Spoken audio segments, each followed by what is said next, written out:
American সঙ্গীতশিল্পী Jewel queen 1976 সালে ফ্রান্সের স্থানীয় একটি বেতারকে রাতভর সঙ্গীত অনুষ্ঠান করার পরামর্শ দেন। তখন ফ্রান্সের সাংস্কৃতিক মন্ত্রী জ্যান লক গ্রীষ্মের প্রথম দিনে এই অনুষ্ঠানের আয়োজন করেন।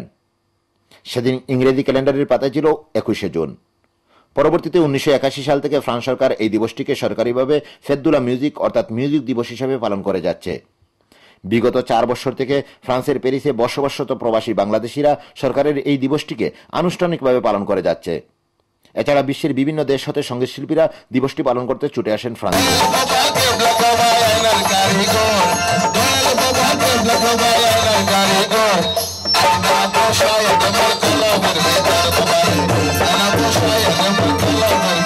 এবারের ফেত দু লা মিউজিকে বাংলাদেশ কমিউনিটি মোট 3টি ওপেন কনসার্টের আয়োজন করে।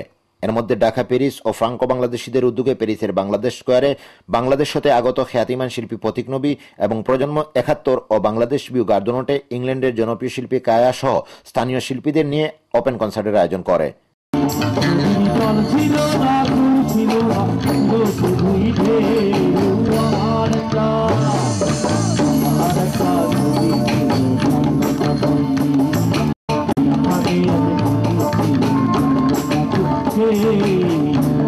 প্রায় 3 সহস্রাধিক দর্শক উপস্থিতির দুটি অনুষ্ঠানে মিডিয়া পার্টনার ছিল চ্যানেল এস।